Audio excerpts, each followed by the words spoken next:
Guys, our off day today. Medyo mahangin-hangin yung ating paligid na medyo maaraw, of course. Pero mahangin.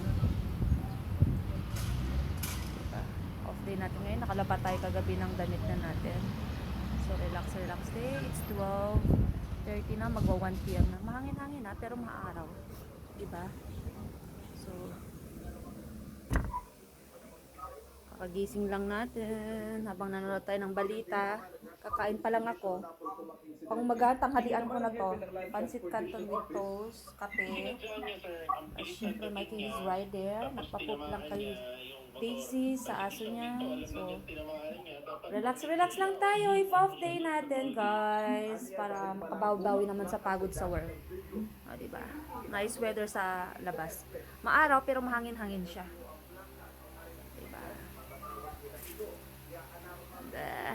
Hindi naman siya masyadong mainit na yan. Guys, magluto tayo ng stir fry na string beans na may bell pepper. Tapos, gagawa tayo ng okoy. Okoy na kalabasa. Tapos, lagyan natin ng malunggay. Yung napanood ko lang to sa Facebook. So, try naman natin. So, let's do. Pinapainit ko lang yung wali. Sangkutsa ko siya. Let's go, guys. Guys, nagawa na natin yung mixture ng okoy. So, ipiprito na lang natin. Medyo malalaki.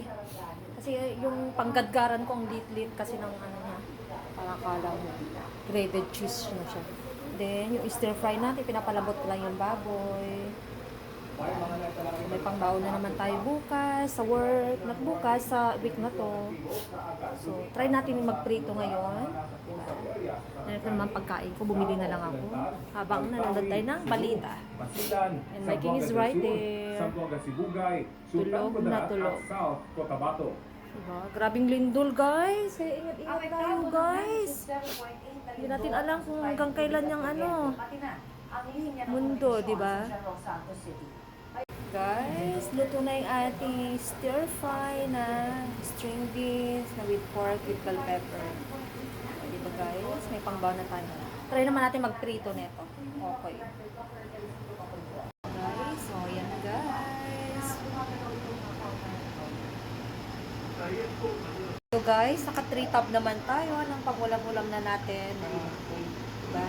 So, try naman natin magprito ng okoy.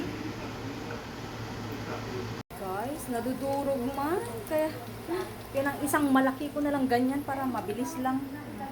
Siguro dalawa pa yan. Diba, guys? Tapos, meron akong try natin. Yung sisig kanina binili ko. Tapos, yung okay. Pinainit ko lang sa microwave, guys. Yan ang panggabihan natin ngayon. So, ito, lutuin na natin ngayon para bukas na lang. Kanin na lang ang natin. Lutuin. Masarap naman, crispy siya. Kaso turog lang kasi non-stick yung Baga non-stick naman siya, kaso talagang matagal na kasi palayok ko na yan. Guys, durog yung mga pang-una nating mga prito.